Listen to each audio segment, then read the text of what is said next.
నువ్వు సిద్ధముగా ఉంటే దేవుడు నేను ఎన్నుకో. ఇది నేను చెప్పట్లేదు, బైబిల్ చెప్తుంది. యోసేపు అక్కడ ఆయనని ఆ గుంటలో వేడేసి చంపేసి మనం వెళ్ళిపోదాం, మన దారిని వెళ్ళిపోదాం అని చెప్పుకున్నారు.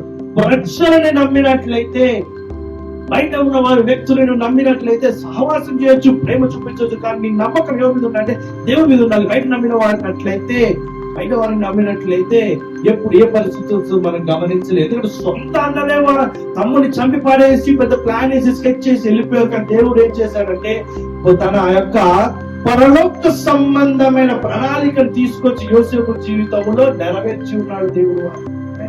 రెండో సందర్భంలో ఏంటంటే, యోసేపు ఎవరి దగ్గర అయితే దాసుడుగా ఉన్నాడో, ఏ యజమానుడి దగ్గర అయితే పని చేస్తున్నాడో, అక్కడ జరిగిన సందర్భమును బట్టి యోసేపు తీసుకెళ్లి ఏం చేశారు?